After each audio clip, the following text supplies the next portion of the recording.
Well, it's personal between me and you, and I'm going to do you some serious harm, you big stiff idiot.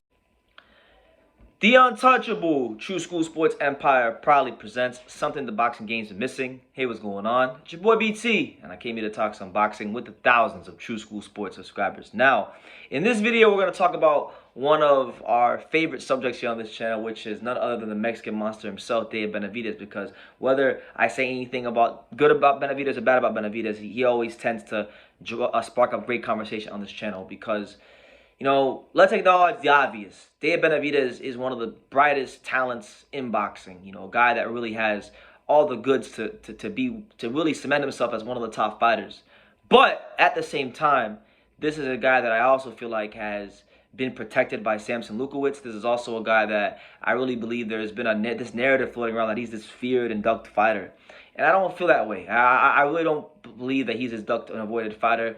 I've already stated my reasons in the past for why I think that, because he's not even fighting guys that are 168 pounders. He's fighting guys who are 160, 154 pounders, beating up on them. He had a chance for Artur Beterbiev a couple years ago. Didn't want to make it happen. Him and his team didn't want to make it happen. So he's not I recognize both sides of the coin. He's a great, talented fighter, two-time WBC super middleweight champion. No one can ever take that from him. But at the same time, I don't think he's this ducked and avoided and feared fighter like everyone says he is. But what I wanted to kind of do today is I wanted to take a different approach, because I've been really studying his career more than most people here on YouTube. And one thing that I wanted to talk about that I really haven't heard anybody talk about at all, I'm not saying they haven't talked about it, but I haven't seen the videos, was something that happened to Benavidez 4 years ago that I believe is still affecting him to this very day. Now, for those that know and for those that don't know, in 2018, back in like the middle of 2018, Benavidez was actually trying to leave Sampson Boxing and PBC and join the Godfather in Top Rank. In fact, he even got a $250,000 signing bonus with Top Rank. And, you know, you'd have to believe, you got to remember, 2018, Top Rank had Gilberto Zotto Ramirez. So maybe, you know, and this is back when Zotto was at 168 and had the WBO world title. So you'd have to think that maybe Bob Arum and some people had gotten his ear. And yeah, like, people definitely got in Benavidez's ear, like, and by people I mean people like Billy Keane. For those that don't know, Billy Keane is like a boxing manager, advisor, you know, guy that's behind the scenes in boxing. And Billy Keane was actually the guy that made the deal happen for Benavidez to go to Top Rank. Bob gave him a $250,000 signing bonus. It would have actually had him under contract through 2021. So think about it. Think about all the things that haven't happened for Benavidez from 2018 to 2021. You know, a lot. You know, really hasn't happened for him. He should be further ahead than he is. But what wound up happening was Benavidez ultimately wound up returning the money to Bob Arum via a cashier's check. And he has since been back with Sampson Boxing and Al Haymon ever since. And, you know, I have this theory. This is my theory, and anybody can send this video to Sampson Boxing. I don't care if they do. You know, he can't do anything to me. Listen, send it to Sampson Boxing. I truthfully believe that the reason why Benavidez can't get these big fights, the fights that he really should have gotten a while ago, okay, against your Caleb Plants, against your Zorros, against, you know, all these guys, your Charlos. Part of me really believes that some of why he's fighting Kyron Davis and Ronald Ellis and these type of guys is because I almost feel like it's punishment. I feel like they're still punishing him for trying to leave the Al Haymon umbrella and the Sampson Boxing umbrella. I really believe that. It sounds crazy, but I really believe that. And boxing is a petty, dirty game just like that. They're paying him well. He's taking care of his family, and it's good, but he's not being able to fulfill what he wants to do in his boxing career. This is also something that I really believe has been greatly understated. You know, him trying to leave Al Haymon to go to Bob Arum and Top Rank. They said he breached his contract and, you know, all that stuff, so he eventually returned the money and all these kind of things. But I'll read you guys some of the quotes, all right? So here's what Sampson Boxing said in 2018 when Benavidez tried to leave him. He said the following, and I quote, And by the way, I'll leave the article in the description so you guys can come and read it for yourself and come to your own conclusions. But Sampson said the following, and I quote, "Look, I said that he would always come home. He is a young man who with no experience. He's only 21. He was misled by Billy Keane. This Billy Keane tried to do the same thing with Sergio Martinez several years ago, but Sergio had more experience and understood the bullshit of a con man like Keane. He took David to Top Rank and he told him he would make him a lot of money and get $250,000 and they can make him more famous. He told him that I would be involved as his co-promoter, and that was a lie. Keane misled Bob Arum, Top Rank, and the whole Benavidez family. David called me and apologized, and my lawyers will drop the lawsuit this week. But Billy Keane misled everyone. I will sue him individually, and I will teach him a lesson to not steal anymore." Right? So he's saying that Billy Keane misled him, and that Billy Keane said that he could get $250,000. But then Bob Arum is pretty much saying that they sent back the $250,000. So Billy Keane, it sounds like, based on what Bob Arum said, that Billy Keane actually delivered on the $250,000 that was promised to Benavidez. And like I said, he hasn't really fought anybody great in his career. His best win is, I mean, if he would have fought Jose Uzcategui, that was going to be his best win. But his best win now is who? Who is the guy who is the signature fight of Benavidez's career? He doesn't really have it. And there's been plenty of opportunities to fight other guys, whether it be a Plant, whether it be a better BF. And Sampson hasn't made it happen, but you've made him fight 154 pounders, 160 pounders, and things like that. So something's not adding up.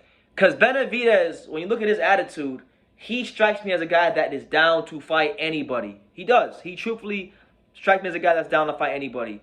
But then, when you look at the guys he's been fighting recently, it doesn't look like the kind of opponents that are befitting of a guy with his mentality and attitude. So something's not adding up. And the thing that's not adding up is what him and his dad say versus what Sampson says. There's a disconnect there. And I think that disconnect, you can trace it all the way back to 2018 with the whole Billy Keane trying to take him to Top Rank and all that stuff. So, yeah, that's what it is.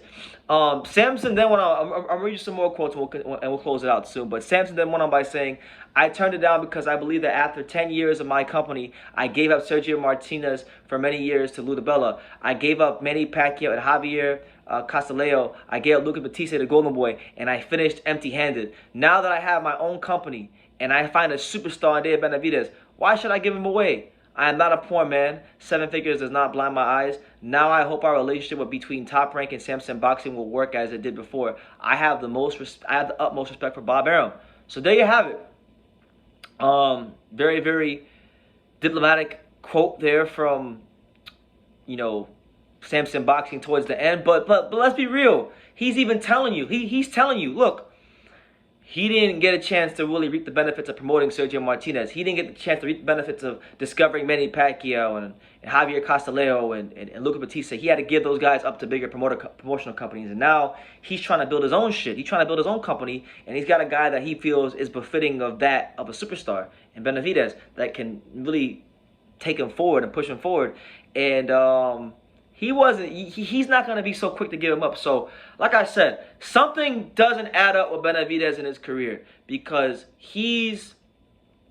seems like he's down to fight anybody, but then you hear Sampson Boxing say they want $7 million just to start negotiating for the Demetrius Andrade fight and things like that. So something doesn't add up, and I really do believe that it can all be traced back to this one moment where he was taken across the street from the umbrella of Al Haymon and Sampson Boxing to the Bob father, Bob Arum, and Top Rank Boxing.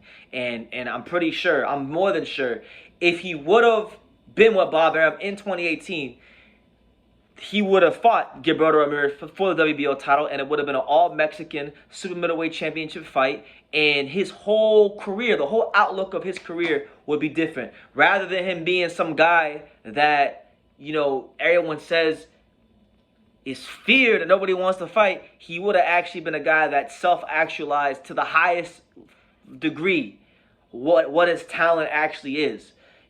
He would have been on the track of like an Oscar De La Hoya as a young Mexican-American star that was doing extraordinary things at a young age, the same way Oscar was. When Oscar was 23, he was fighting the Julio Cesar Chavez and the Jesse James Leas and those guys of the world. So it's like, you got to really, really, really think these things through.